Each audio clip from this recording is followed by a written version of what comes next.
नमस्कार, स्वागत है आपका एनएमएफ न्यूज में। मैं हूं आपके साथ शबनम।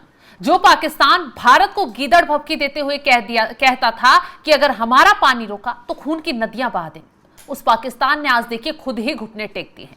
असीम मुनीर कहीं मुंह दिखाने लायक नहीं बच रहा है। अब पाकिस्तान के विदेश मंत्रालय के प्रवक्ता हैं, वो कह रहे हैं सीधा सीधा कि भारत ने सिंधु जल संधि को निलंबित करते हुए पाकिस्तान का पानी रोका तो हम कुछ नहीं कर सकते, हमारे पास करने के लिए कुछ नहीं है। भारत को हम कैसे जवाब दें, हमारे पास कोई ऑप्शन ही नहीं बचा है।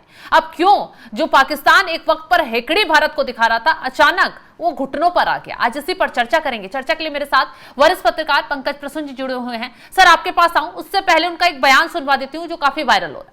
इंटरनेशनल कोर्ट ऑफ आर्बिट्रेशन के केस के हवाले से बात कर रहा हूं। अब इंडिया उसे तस्लीम नहीं करता, पाकिस्तान का वहां केस रुका हुआ है और आगे अब कुछ दिन पानी की शॉर्टेज के होंगे और उसके बाद जब बारिशों का स्पेल आएगा तो फिर पिछली तबाही हो सकती है। तो इस सूरत हाल में पाकिस्तान का लाया अमल क्या है? पाकिस्तान के पास ऐसा कौन सा लीवर है, कौन सा ऑप्शन है कि वो भारत को मजबूर कर सके कि वो इंडस वाटर ट्रीटी पर अमल करे? First of all, under Indus Water Treaty, there is no exit clause. There is no way that any party can walk away from this treaty or hold it in abeyance or violate it. What India is doing is not just the violation of the Indus Water Treaty. Sir, ऐसा क्या हुआ कि पाकिस्तान को अब मानो नानी याद आ गई? जो पाकिस्तान कभी धमकियां देता था भारत को, खून की नदियां बहाने की बात करता था, आज वो खुद घुटनों पर है। देखिए, नानी नहीं, पानी याद आई है। हुआ ये कि जब भारत ने ये कहा कि भैया मेरे आतंकवाद रोक दो, हाँ। तो उन लोग को लगा कि भारत बहुत मजबूर है, हम लोग बहुत परेशान कर पा रहे हैं इंडिया को। हाँ। तो वो मजे ले रहे थे, खी खी खी खी कर रहे थे वो। अब भारत ने कहा कि ठीक है, आपकी मर्जी, आतंकवाद बंद मत करो। तुम आतंकवाद बंद नहीं करोगे तो हम पानी बंद कर देंगे, क्योंकि खून और पानी एक साथ नहीं बह सकता। तो उन्होंने शुरुआत में बहुत बड़ी बड़ी बातें की। एक उनके यहाँ छक्का टाइप का नेता है, बेनजीर भुट्टो का लड़का, वो कह रहा था कौन रात के अंधेरे में हमला करता है, तुमने हमारी पानी रोकी तो हम तुम्हारे क्या कर देंगे, सांस रोक देंगे। बिलावल भुट्टो वो अपने यहाँ हाँ वो इस तरह करते रहता है, उसकी हरकतें भी उसी तरह है, बीच वाले की तरह। तो फिर भारत ने कुछ नहीं किया। फिर उनका एक असीम मुनीर आया, बोला कि this is our red line. अब वो रेड लाइन है, जैसे ही पानी रोकेंगे तो हम डैमों पर मिसाइलें मार देंगे वगैरह, ऐसा करके भारत ने फिर कुछ नहीं किया। अपना हम काम कर रहे थे ना, हमारा डैम बन रहा था, कैनाल निकाल रहे थे, तो हमने क्या, फिर संसद में खड़े होकर उनके रक्षा मंत्री ने कहा कि तुम अगर पानी रोकोगे तो जिसे एक्ट ऑफ वॉर समझा जाएगा। तो ये सब बड़ी बड़ी बातें कर रहे थे। भारत बोले कि ये सब पगला लोग हैं, इन लोग का ज्यादा ध्यान नहीं देना। हम अपना डैम वगैरह कर रहे थे, फिर हम बीच बीच में उनको फाटक बंद कर रहे थे, कभी खोल रहे थे, बता भी रहे थे कि देखो हम कर सकते हैं, लेकिन उनकी समझ में नहीं आया। अब वो चले गए इंटरनेशनल कोर्ट ऑफ जस्टिस में। हाँ। और वहां फैसला हुआ तो उन्होंने ये कहा कि भाई इस तरह जो है समझौते भारत को रद्द नहीं करना चाहिए, आप बड़े भाई हो, बड़ा दिल दिखाओ। तो भारत ने ये कहा कि हम मानवे नहीं करते हैं। बोला कि कौन तू, आर्बिट्रेटर कौन, तू क्यों बिना फीस का वकील बना हुआ है? मेरा पानी, भारत पाकिस्तान के बीच का समझौता, और तुम कौन होता है फैसला करने वाला? तो भारत ने कह दिया कि हम उस आर्बिट्रेटर के फैसले को नहीं मानते हैं। हाँ। इस बीच एक और बड़ी डेवलपमेंट हुई। हमने क्या किया, सिंध के पानी को ब्यास जो नदी है उसके बेसिन तक पहुंचा दिया है, अंदर से एक मोटा पाइपलाइन निकाल दिया, वो सक्सेसफुल हो गया। अच्छा, मतलब अब पहले टर्न कर दिया उस पानी को। हाँ, टर्न कर दिया, वो व्यास रिवर बेसिन तक वो आ गया है। तो मतलब जो पाकिस्तान उम्मीद लगाकर बैठा था कि ये समझौता जो निलंबित किया है वो बहाल होगा, पानी वापस आएगा, वो अब मुमकिन नहीं है बहाल होना। देखिए, हमारे यहाँ भी कुछ कटमुल्ले थे ना जो कह रहे थे कि नदियों के पानी को कैसे रोकोगे, तुम क्या कर लोगे, दरियाओं को कोई रोक नहीं सकता, ये सब करके। तो देखिए, साइंस बहुत डेवलप कर गया है, अब तो डैम भी बनते हैं, कैनाल भी बनते हैं। तो भारत चुपचाप उसमें लगा हुआ था। जब पाकिस्तान को पता चला कि अब उसकी तैयारी मुकम्मल है, तब वो रोने लगा। पहले उसे लग रहा था कि पहले की सरकारें कैसे कहती थी कि जब भी कोई आतंकी हमला होता था तो कहती थी ना कि हम कड़े शब्दों में चेतावनी देते हैं, तो उन्होंने, या कड़ी निंदा करते हैं, तो उन्होंने इसे ऐसे ही लिया था कि ये कड़ी निंदा टाइप का वातावरण होगा। लेकिन अभी भारत में जो है माहौल बदला हुआ है। अब जब सब तरह से हताश हो गया, तो अब पाकिस्तान ने कहा कि हमारे पास दो ऑप्शन है, या तो उन डैम पर हमला करो, मिसाइल मार दो, लेकिन मिसाइल मार के डैम गिरा भी दोगे तो बाढ़ का पानी आएगा तो उसका क्या करोगे? वो तो बहा बाढ़ चले आ जाएगा। जाएगी, आप तो पूरा तबाह हो जाएंगे। अभी हाल फिलहाल में एक बार खोला था ना, बाढ़ आ गई थी, पूरा पाकिस्तान डूबने को तैयार हो गया था। बिल्कुल, तो वो डैम गिरा नहीं सकते, क्योंकि पहले लेने के देने पड़ जाएंगे। और दूसरा उपाय यह है कि भारत मान जाए किसी तरह। अब विदेश मंत्रालय के एक प्रवक्ता से पूछा गया कि आप तो बड़ी बड़ी बातें करते थे, act of war, red line और सांसें रोक देंगे, तो वहां सांस भी ले रहे हैं भारत में लोग, एक्ट ऑफ वॉर भी आप नहीं समझ रहे हैं, आप तो गर्मियां आ गई और उसका डैम बंद कर तैयार है, सारे फाटक बंद कर दिए हैं, और सिंध में नदी जो पानी का जो ग्राउंड वाटर लेवल है वो नीचे चला गया, 600 फीट पे भी या पानी नहीं मिल रहा है वहां पे। खेती छोड़ दीजिए, तो वहां एक अलग झंझट, मतलब कि अब करना क्या है पाकिस्तान को। पूछा उनसे कि अब क्या करना है, करें लड़ाई, आप बोलो तो करते हैं। तो उन्होंने कहा कि नहीं, हमारे पास ऑप्शन भी नहीं है, और भारत को सोचना चाहिए कि उसमें तो एग्जिट क्लाउज था ही नहीं, फिर ऐसा क्यों कर रहा है। तो डे 1 में हम यही तो बता रहे थे कि अरे बेवकूफ, आ जाओ, आतंकवाद बंद करो, बात कर लो, क्योंकि भारत के बिना तुम नहीं जी सकते। तो क्या भारत होगा ऊंचाई पे है। हाँ, तो अब क्या होगा? पाकिस्तान बातचीत के लिए गिड़गिड़ाएगा भारत के आगे, क्योंकि प्यासा मरना और गर्मी का समय है, तो पाकिस्तान के लिए दोहरी मार हो जाएगी बैठे बैठे। देखिए, पाकिस्तान में एक अजीब तरह का चीज चल रहा है वहां पे। हाँ। वहां अभी बिलावल भुट्टो की पार्टी अब मुनीर के बीच में झगड़ा हो गया है।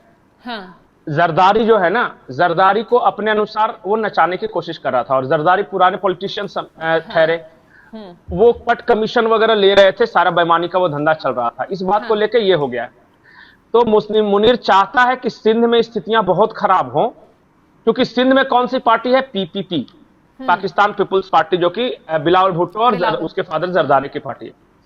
तो वहां स्थितियां खराब हुई तो वहां के लोग आक्रोशित होंगे, सड़कों पर उतरेंगे। सड़कों पे आक्रोशित होकर उतरेंगे तो किसके खिलाफ नारेबाजी होगी, माहौल बनेगा? पीपीपी के खिलाफ, क्योंकि सरकार में। तो वो और खराब होने की स्थिति का इंतजार कर रहा है। मतलब आपस में फूट पड़ गई है बहुत ज्यादा, और ये फूट पूरे पाकिस्तान को जला सकती है। बिल्कुल। और वहां के एक बात याद रखिए, वहां के जो हुक्मरान है ना, उनको बहुत ज्यादा परवाह नहीं रहती अपने लोगों की। मर गया तो मर गया, 100-200 यार भूख से। अब रोज मर रहे हैं आतंकवादी। पाकिस्तान की जाके बलूचिस्तान में किस तरह तबाही मचा रखी है, तमाम लोग मार रहे हैं। ज्यादा से ज्यादा क्या होगा? ज्यादा से ज्यादा क्या होगा? पलायन कर जाएंगे लोग। वहां किस तरह डंकी रूट करके कोई अरब चला जाएगा, कोई टर्की चला जाएगा, कोई ये चला जाएगा, तो उसको इससे आर्मी को क्या फर्क पड़ता है? तो आर्मी को फर्क क्यों नहीं पड़ेगा? जब देश जलेगा, बर्बाद होगा, सवाल तो असीम मुनीर पर ही उठेंगे ना। नहीं, तो असीम मुनीर का कितना जिंदगी है? मतलब वो तो साल भर बाद वो उसकी वाइफ और बेटा सब अमेरिका में सेटल हो चुका है। वो जैसे स्थिति खराब हो जाके अमेरिका में सेटल हो जाएगा। इससे पहले के सारे लोग विदेश में सेटल हैं। जितने भी वहां के आर्मी चीफ है, एक भी पाकिस्तान में नहीं रहता। जितने भी प्रधानमंत्री हैं इससे पहले के, एक भी पाकिस्तान में नहीं रहता। इवन नवाज शरीफ की सारी प्रॉपर्टी तो लंदन में है। इमरान खान ने भी अपनी प्रॉपर्टियां लंदन में बना के रखी है।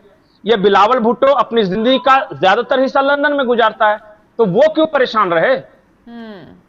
अब वहां के लोग बेरोजगार हों, आटे के लिए तरसे, पानी के लिए तरसे, पलायन करे, पानी के जहाज पे जा रहे थे, ये सब चोरी छुपे, पलट गई जहाज, 55 पाकिस्तानी मारे गए। इन्होंने कहा कि अब क्या कर सकते हैं, मर गए तो मर गए। वो जा रहे थे, अब इटली के रास्ते मारे गए, तो वहां कोई फर्क पड़ता नहीं।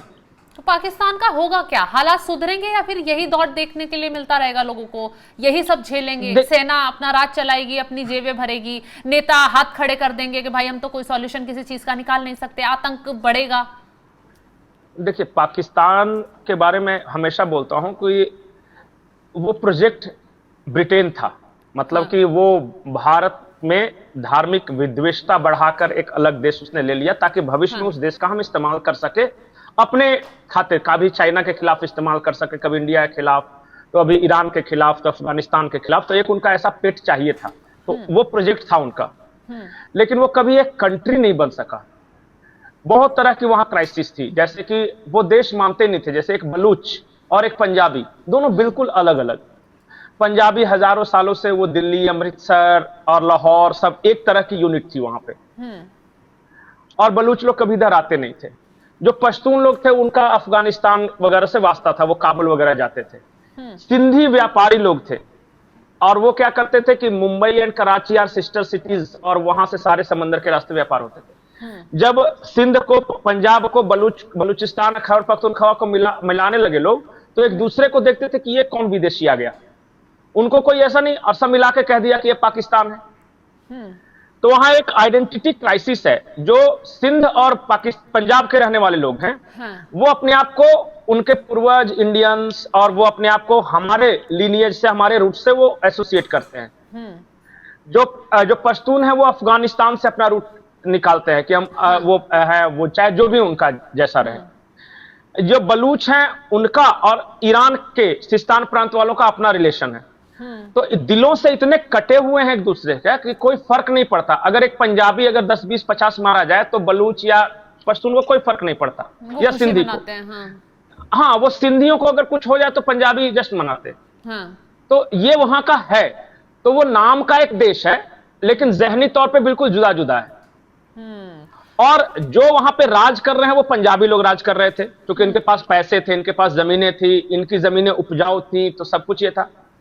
उन्हीं का तो ये विरोध सब क्या कर, तो विरोध है, लेकिन पंजाबी जैसे ही अच्छे पोस्ट पे आता है तो वो फॉरेन में एक अपनी प्रॉपर्टी बना लेता है, शिफ्ट और वहां चला जाता है। हाँ, शिफ्ट हो जाते हैं सारे, देखेगा।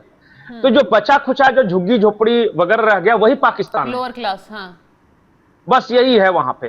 बिल्कुल स्थिति पाकिस्तान की हम देख रहे हैं दिन ब दिन बिगड़ रही है। वहां आर्थिक स्थिति बहुत खराब है, बहुत, जितना बताया जा रहा है उतना खराब। अगर अमेरिका क्यों पालता है पाकिस्तान को? वो जिस दिन हाथ खींच लेना उसी दिन ये कंट्री कोलैप्स कर जाएगी।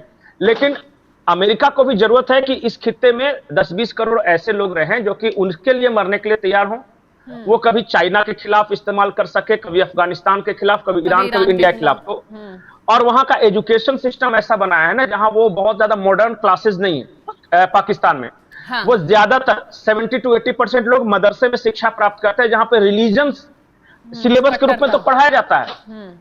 हाँ, वो इस्लामिक कट्टरता, और यहां तक बता देते हैं कि ये जो जिंदगी है ना, ये तो दोखज है, मतलब ये जिंदगी नहीं है, वो मौत के बाद असली जिंदगी है। तो वो मरने का इंतजार कर रहे हैं, और वो इस इंतजार में है कि हमें मरने का मौका मिले। और ये आइडियल कंडीशन है वेस्ट के लिए, सीआईए के लिए। तो वो ऐसे लोग रखते हैं हर जगह। और ये जो पानी वानी का टेंशन है ना, ये देखिए कुछ नहीं करेगा।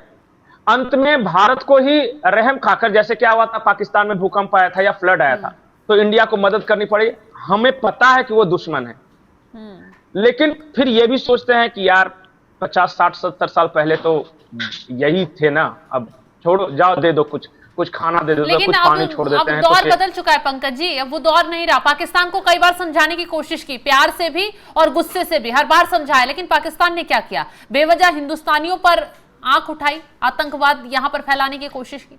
नतीजा तो भुगतने को मिलेगा ना। करे क्या? ठीक है, इस गर्मी में आप पानी रोक दीजिए, मर जाएंगे 200-400 लोग, उनके मवेशी सबसे पहले मरेंगे। इंसान तो फिर भी पानी का कैसे बाल्टी में इंतजाम कर लेता है। जो मवेशी है ना वहां, गाय भैंसे, वो सबकी हालत ज्यादा खराब है, वो मर जाते हैं।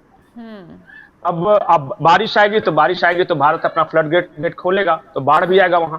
बिल्कुल। तो जब जो सूखा और बाढ़ दोनों आएगा तो इकोनॉमी और ज्यादा कोलैप्स करेगी। बिल्कुल, और ज्यादा नुकसान होगा, क्योंकि उसकी इकोनॉमी पूरी तरह एग्रीगेरियन सोसाइटी है, वो कृषि से ही सब कुछ आता है। तो और बुरे दिन आने वाले हैं। अब अगर समझदार होता, अगर जरा भी ऊपर वाले ने, खुदा ने, अल्लाह ने अगर बुद्धि दी होती, तो वो छोड़ देता। बिल्कुल। लेकिन एक वो खुद कहते हैं कि एक मुसलमान अपने आखिरी सांस तक जंग लड़ता रहता है।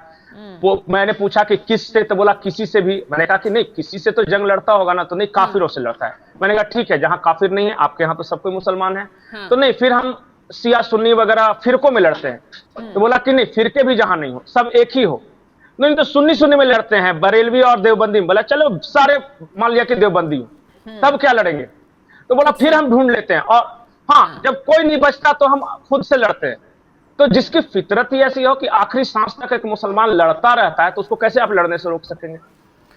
किसी न किसी कारण से लड़ता रहेगा। बिल्कुल, लड़ता तो रहेगा। पाकिस्तान को अकल आ रही है कि इस लड़ाई का कितना बुरा अंजाम भुगतने के लिए मिलता है। तो खैर, अब चलिए, बहुत बहुत शुक्रिया पंकज जी आपका तमाम जानकारी देने के लिए। तो पाकिस्तान इतना बुरी हालत में है इस वक्त। आप देख सकते हैं कि कैसे विदेश मंत्रालय के प्रवक्ता सामने आकर कह रहे हैं। जी, सिर्फ भारत ही पानी नहीं रोक रहा है, उसका एक ऑप्शन और था, अफगानिस्तान का एक नदी है वो भी रोक रहा है, वहां भी डैम बना रहा है। तो उसका वाटर सप्लाई चारों तरफ से रुक जाएगा तो बिना पानी के जिएगा कैसे भाई? जब बेवजह अफगानिस्तान पर हमले करोगे, बेवजह वहां के आम लोगों को मारोगे तो अंजाम तो भुगतोगे ना, और इसी का नतीजा पाकिस्तान भुगत रहा है। हाँ, तो बिल्कुल सही कहा है वहां। अब देखते हैं आगे क्या स्थिति होती है, क्या पाकिस्तान कदम उठाता है, क्योंकि प्यास से आवाम मरेगी, प्यास से तबाही मचेगी पूरे पाकिस्तान में, तो कुछ तो करना पड़ेगा। हालांकि हाथ खड़े करने से कुछ नहीं होता। विदेश मंत्रालय के प्रवक्ता ने कह दिया है कि भारत ने पानी रोका, हम क्या कर लें, हमारे पास कोई ऐसा चीज नहीं है, कोई जरिया नहीं है जो हम कुछ कर पाए। अब वो धमकियां कहां गई पाकिस्तान की, जो खून की नदियां बहा देंगे, डैम तोड़ देंगे, मिसाइलें दाग देंगे, सब खोखली साबित हो गई। पाकिस्तान की स्थिति बद से बदतर होती जा रही है, चारों तरफ से पाकिस्तान अब बुरी तबाही झेल रहा है। तो फिलहाल इस खबर को लेकर आप क्या कुछ राय रखते हैं, कमेंट बॉक्स में जरूर बताइएगा, और तमाम बड़ी खबरों की अपडेट के लिए आप हमारे साथ जुड़े रहें। नमस्कार।